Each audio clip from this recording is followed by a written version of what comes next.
ఇక్కడి నుంచి ఆటోలు వెళ్ళవు, ఎర్రనీళ్ళు నడుచుకుంటూ వెళ్ళాలి. ప్రజలు ఎంతో కష్టపడి ప్రయాణం చేస్తుంటారు. కరెక్ట్గా సమయం 5:26 అయింది సాయంత్రం.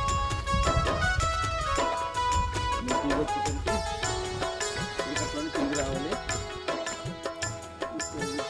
ప్లేస్ ఎంతో లోతట్టు కొట్టబడిన వేళ నా గాయం కట్టినావే,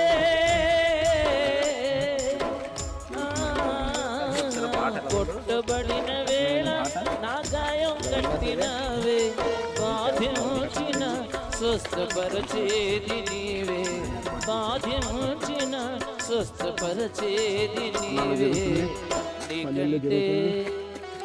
నీకంటే నమ్మదగిన దేవుడెవరయ్యా, నీవుంటే నాతో ఏ భయం